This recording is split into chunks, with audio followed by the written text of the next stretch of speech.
아무래도 어제 비트코인의 급락 때문에 깜짝 놀라셨을 분들이 계셨을 것 같습니다. 그때 당시 달러가 강세를 보였다고는 하나 비트코인을 그 정도까지 누를 정도로 큰 상승은 아니었었죠. 그리고 결과적으로는 다시 떨어지면서 고만고만한 모습을 보이고 있는 달러. 미국 증시 같은 경우는 큰 변동 없이 혼조세를 이어가고 있는 가운데, 자, 비트코인이 그렇게까지 급락했었던 이유는 아무래도 롱 포지션에 너무 많이 몰려있었기 때문에 세력들이 한번 쌈 싸먹으려고 비트코인 던지면서 롱 포지션을 청산시킨 것이 아닌가라는 생각이 듭니다. 굳이 이유를 찾자면은 영국의 CPI 인플레이션율이 높아가지고라고 이야기를 하고 있는데, 뭐 언제부터 영국 쪽 영향을 받았다고, 이건 좀 아닌 것 같죠. 자, 아무튼 바이낸스에서 세력들이 비트코인 16,000개를 한 번에 집어 던지면서 롱 포지션들을 강제로 청산시키며 가격을 몽땅 끌어내렸었습니다. 일단 지금 현재 비트코인의 가격은 29,343달러, 이더리움은 1,985달러에서 거래가 진행 중에 있는데요. 비트와 이더 둘 다 지금 굉장히 중요한 구간에서 지지를 받고 있습니다. 현재 자리에서 밀려나게 된다면 더욱더 큰 하락이 나올 수 있게 된다고 하는데요. 뒤에서 더 자세한 분석들 알아보도록 하겠습니다. 자, 일단 오늘 첫 번째 소식은 인도에 관한 것입니다. 어제죠. 19일을 기점으로 해가지고 인도가 중국을 제치고 세계 인구 1등국으로 거듭나게 되었다고 합니다. 자, 물론 중국에는 등록이 안 돼 있는 사람들도 굉장히 많기 때문에 그 사람들까지 다 합치면은 어떻게 될지 모르겠지만은, 일단 통계상으로는 인도가 전 세계 1위 인구를 보유한 국가가 되었는데, 인도와 러시아, 중국 다 함께 브릭스 국가에 포함된 나라들입니다. 브릭스 국가들의 인구만 다 합쳐도 전 세계 인구의 46%가량을 차지하게 된다고 하는데, 브릭스 국가의 힘이 앞으로 더욱더 강대해지게 되지 않을까. 자, 그리고 인도 같은 경우는 금을 겁나게 사서 모으는 것으로 유명합니다. 일반 가정에서도 금을 엄청나게 사서 쌓아놓는 것으로 유명한데요. 전 세계 중앙은행들은 계속해서 금 보유량을 늘려가고 있습니다. 한 가지 흥미로운 것은 한국 같은 경우는 이상하게 금 보유량을 전혀 늘리지 않고 있다라고 하네요. 자, 무슨 속셈인지 모르겠지만 한국과 카자흐스탄 빼고는 전부 다 금을 사서 모으고 있다라고 합니다. 카자흐스탄 같은 경우는 금을 매도하는 모습을 보였었다라고 하는데요. 한국은행의 조사에 따르면 각국의 중앙은행들은 올해 2023년 한 해 금 매입 규모가 역대 최대치를 기록할 것으로 예상을 하고 있다고 합니다. 중앙은행들이 왜 이렇게 금을 사느냐? 인플레이션 해지 수요, 지정학적 리스크 고조 등이 다수 중앙은행 금 매입 확대에 계기가 됐다고 그들은 평가를 했는데요.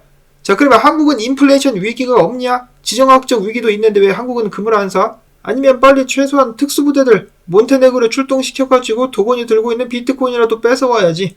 이러다 금 필요하면은 국민들에게 또 금 모으기 운동 한다 해가지고 금 달라고 하는 것이 아닌가라는 생각이 듭니다. 자, 여하튼간에 굉장히 재미난 사실은 중앙은행들이 뭘 합니까? 각국의 법정화폐를 찍어내죠. 근데 지들도 지들 법정화폐를 못 믿으니까, 그리고 다른 나라들 법정화폐도 못 믿으니까 금을 사서 쟁이고 있는 모습. 하여간 웃기는 놈들입니다. 이어서 인도의 우방국 러시아 같은 경우 중앙은행 총재가 나와가지고 이제 국제결제상에서 암호화폐를 사용할 수 있는 방안을 추진 중에 있다라고 밝혔습니다. 이제 정식적으로다가 암호화폐로 국제결제를 시작을 한번 해보겠다라는 것이죠. 파일럿 테스트가 끝나게 되고 나면은 공식 비트코인 국제결제의 서막이 오를 것 같습니다. 한편 러시아 같은 경우는 미국에 의해서 암호화폐 채굴, 특히 비트코인 채굴 전세계 2위를 노린다라는 기사가 나왔었는데요. 이를 위해서인지 모르겠지만 러시아 같은 경우 채굴을 위한 특수 조직을 이번에 창설했다라고 합니다. 채굴만을 위한 특수 조직. 해당 조직 같은 경우 해외로의 자금 이체 역시 담당하게 될 것이라고 하는데요. 정말로 쉽게 이야기를 해가지고 비트코인 같은 경우는 가치가 계속해서 올라갈 가능성이 높은데, 먼저 채굴하는 사람이 임자 아니겠습니까? 빨리 캐야죠. 저도 능력만 되면은 채굴을 할 수 있으면 정말 좋겠다라는 생각도 해보는데, 개인은 이제 어림도 없죠. 자, 그 다음에 미국의 알칸사스주 같은 경우는 사토시 액션 펀드 법을 통해서 알칸사스주 내에서 비트코인 채굴을 할 수 있는 개인의 권리를 보장한다라는 소식이 나왔었고요. 알칸사스주 같은 경우는 굉장히 재미난 것이 이번에 금과 은에 대한 세금까지 폐지를 시켰다라고 합니다. 미국의 텍사스 등 몇몇 주들과 함께 좀 정신을 제대로 차리고 있는 주가 아닌가 하는 생각이 듭니다. 이어서 미국에서 드디어 게리 겐슬러를 해임시키기 위한 정식 법안이 발의가 됐습니다.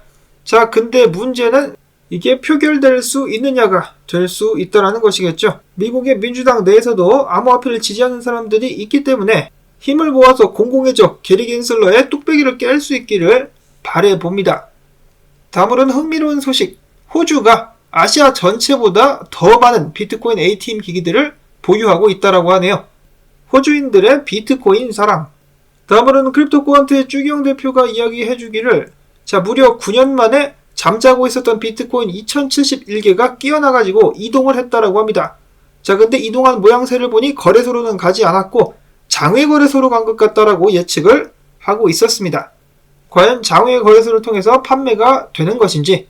이어서는 월가의 투자은행 번스타인이 이야기하기를 마이크로스트레러지가 부채 상환을 위해서 비트코인을 매각하게 된다면 하락장의 투심 악화를 야기할 수 있다라고 이야기를 했습니다. 자, 근데 이야기하는 것을 들어보면은 지금 당장 걱정하지 않아도 되는 것이 마이크로스트레러지가 15,000여 개의 비트코인을 담보로 22억 달러의 부채를 보유하고 있으며 2025년부터 상환이 진행될 전망이라고 하는 것인데요. 비트코인 가격이 계속적으로다가 상승한다면은 그들은 부채 상환 부담이 완화되고 대차대조표가 강화돼서 비트코인의 현금화 자체가 필요 없어질 수가 있다라고 이야기를 하고 있는 것인데 2025년도면은 우리가 예측하기로는 비트코인 불장이 한창이지 않을까? 그러면은 크게 걱정하지 않아도 될 것 같다라는 생각이 듭니다. 자, 그리고 최근에 암호화폐 전문가들이라 불리는 사람들 32명을 대상으로 비트코인 가격 예측을 물어봤더니 대부분의 응답자들이 올해 최고 42,225달러를 넘을 것이다 라고 전망을 했다라고 합니다. 최소 전망치는 17,026달러. 연말 마감 가격 같은 경우는 35,485달러에 거래가 마무리되지 않겠느냐라는 예측을 했는데요. 당연히 올해 분위기가 좋아져서이겠지만은 비트코인 전망에 대해서 과거 1년 전과 대비했을 때 굉장히 긍정적인 답변들을 내놓았다라고 합니다. 근데 저는 지금 좀 살짝 불안하다라고 생각이 되는 것이 일단 이 기사 먼저 보도록 하겠는데 가레스 솔로웨이라고 이 분석가죠. 유명한 분석가인데 비트코인에 대해서 좀 잘 맞추기도 했었습니다. 자, 그다음 암호화폐뿐만 아니라 미국 경기 전체가 크게 흔들 가능성이 있다라고 경고를 하기도 했었는데요. 연준이 약간의 경기 침체 가능성을 경고를 했다. 연준의 약간은 약간이 아니다 이 말이죠. 사람들이 패닉하는 것을 방지하기 위해서 약간이라고 표현을 쓰긴 했지만 똑똑한 투자자들이라면 최악의 상황에 대비해야 된다라고 이야기를 했습니다. 그리고 저도 동의를 하는 바인데 저 같은 경우도 미국 경기에 관련된 이런 팟캐스트라든지 그런 것을 자주 듣는데 상황이 점차 더 안 좋아지고 있다라고 하죠. 인플레이션 때도 똑같았었죠. 일시적인 것이다. 걱정할 것 없다라고 이야기를 했는데 지금 어마어마하게 올라가가지고 찔끔찔끔 내려올랑말랑하고 있으며 생활 체감 물가 같은 경우는 전혀 나아지지 않았다라고들 사람들은 평가를 하고 있습니다. 경기 침체가 너무 가시화돼가지고 결국은 인정할 수밖에 없는 그런 시기가 왔을 때 그에 대한 파장이 굉장히 클 것이다라고 예측을 해볼 수가 있겠습니다. 그러면은 암호화폐 시장에 어느 정도까지 악영향을 끼칠지 미지수라는 것이죠. 그렇기 때문에 주의할 필요가 반드시 있겠습니다. 자, 그리고 비트코인 16,000개 팔린 데 이어서 채굴자들도 비트코인을 좀씩 던지고 있다라고 합니다. 800개 감소. 16,000개에 비하면은 애교 수준이긴 하지만은 비트코인의 3만 달러 저항선에서 계속해서 매도가 나오고 있다는 것 좋지 않습니다. 어제 고래들이 다시 재매집한다는 기사가 나와가지고 기대를 좀 걸어보긴 했었는데 갑자기 이런 식으로 매도가 쏟아지고 있는 상황. 이런 상황에 대해서 전문가들은 이렇게 예측을 하기도 했었다라고 합니다. 언제나 그렇다시피 전문가들도 항상 틀리기 때문에 참고로만 들어주시기를 바라면서 첫 번째로는 엘맥스 그룹의 시장 전략 분석가는 이야기하기를 이는 뒤늦은 조정이다. 암호화폐 특정됐다기보다는 이제 글로벌 시장의 폭넓은 위험 회피 흐름 속 차익 실현, 수익 실현으로 믿는다. 특히 연준이 계속해서 금리를 올릴 것이라는 전망이 나오면서 많은 사람들이 수익 실현을 하고 있는 것. 다음으로는 암호화폐 데이터 제공업체인 카이코의 리서치 총괄, 실버게이트와 시그니처뱅크 파산 이후에 암호화폐 시장의 유동성은 굉장히 낮은 수준에 머물고 있는데 이런 식으로 유동성이 낮을 때는 당연히 위아래로 큰 움직임이 나올 수 있다.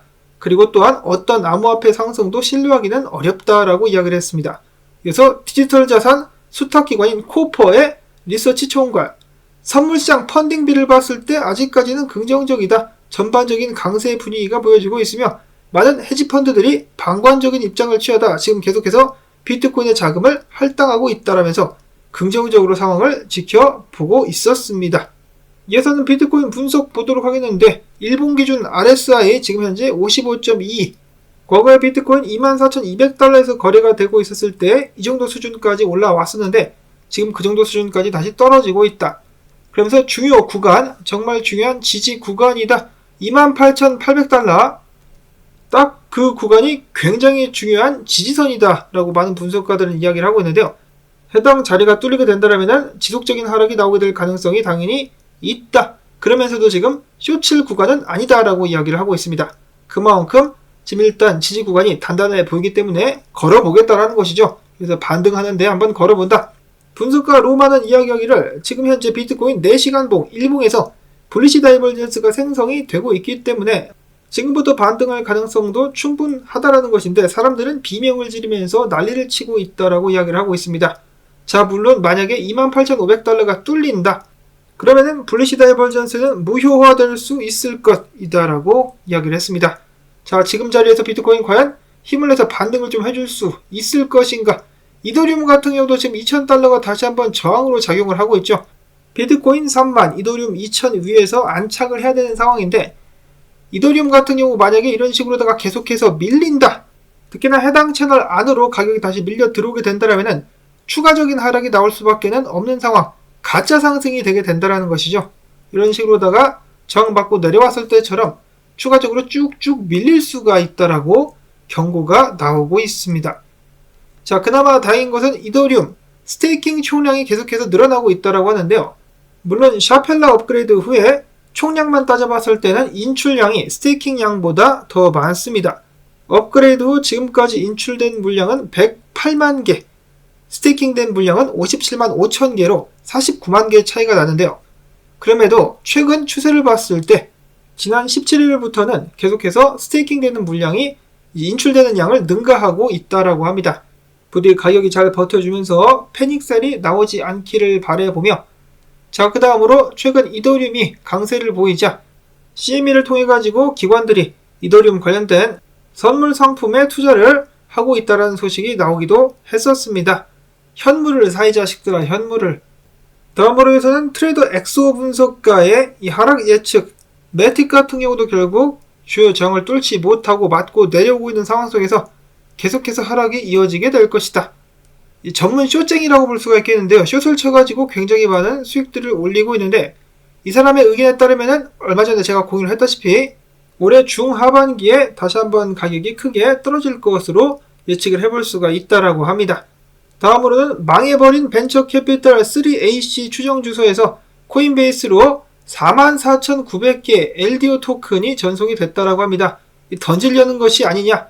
전체적으로다가 매도의 흐름이 이어지고 있는 가운데 최근에 엄청나게 떡상했었던 밈 코인이죠. 페페코인 20개의 월렛에서 전체 유통량 11%를 차지하고 있다고 하는데 0.125개로 어떤 사람이 대량의 페페코인을 매집했는데 그때 당시에 256달러 정도를 투자를 해가지고 지금은 100만 달러 이상의 수익을 보고 있다라고 하네요. 근데 문제는 팔 수가 없다. 유동성이 없어가지고 팔기가 힘든데 팔게 된다면은 해당 토큰 가격이 떡락하게 될 것이다라고 예측을 하고 있습니다.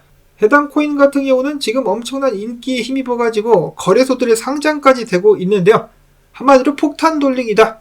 원래 이 상승장의 마지막 때 이렇게 잡코인들이 크게 펌핑하기 때문에 약간 불안하기도 한데요. 자, 이런 식으로다가 제가 좀 매도된다라는 좋지 않은 분석들이 나와가지고 이제 더 떨어지는 것이 아니냐라고 걱정하실 분들이 계실까봐 미리 말씀을 드리는데 지금 상승장 끝났다라는 것이 아닙니다. 비트코인이 지지선에서 치고 다시 올라갈 수도 있는 것이고 알트코인들 같은 경우도 아직 제대로 된 펌핑이 나오지 않은 코인들이 많기 때문에 이번 상승장 계속해서 이어질 수 있음을 말씀을 드리고 싶습니다.